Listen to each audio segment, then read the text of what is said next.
Quand Yvan m'a présenté son projet, il nous a présenté son projet sur le nettoyage des mers.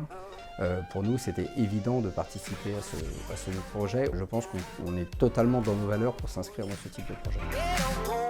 Marc-François Chiabrelli, je suis président de June Partners. June est un cabinet qu'on a créé maintenant il y a 5 ans, qui aide les entreprises à améliorer leurs performances, tant opérationnelles que financières. Donc des entreprises de taille plutôt intermédiaire, grosses PME, et des entreprises la plupart du temps en transformation. Donc ce sont des entreprises qui traversent des chemins soit de forte croissance, soit de la décroissance, ou des mutations technologiques, économiques qui font que ces entreprises doivent se transformer, se structurer ou se restructurer. Donc c'est une offre très transversale pour atteindre un seul but, c'est la performance et améliorer cette performance.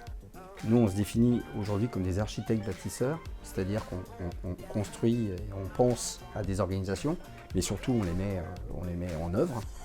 Notre vision, elle n'est pas uniquement interne, c'est de voir comment June peut aider ou contribuer à la société.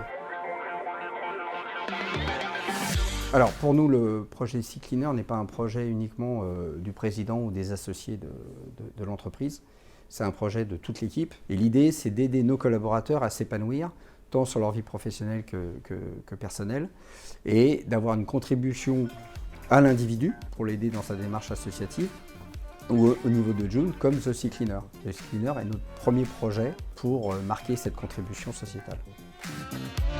J'ai rencontré Yvan à l'époque de son tour du monde en catamaran, et moi, cette expédition, le concept même de l'expédition et de la performance d'Yvan m'ont totalement bluffé.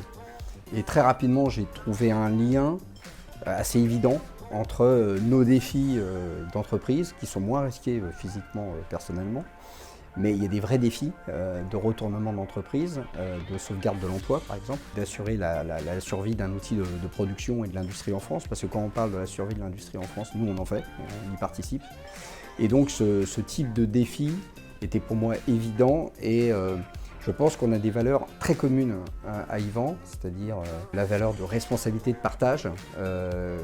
Et c'est ça qui nous a vraiment intéressés. Et c'est comme ça que j'ai réussi à emmener mes associés dans ce type de partenariat, dans ce type de relation. Parce que partenariat, je pense que ça ne symbolise pas très bien la relation qu'on a avec Yvan. C'est plus une relation humaine, profonde et sincère.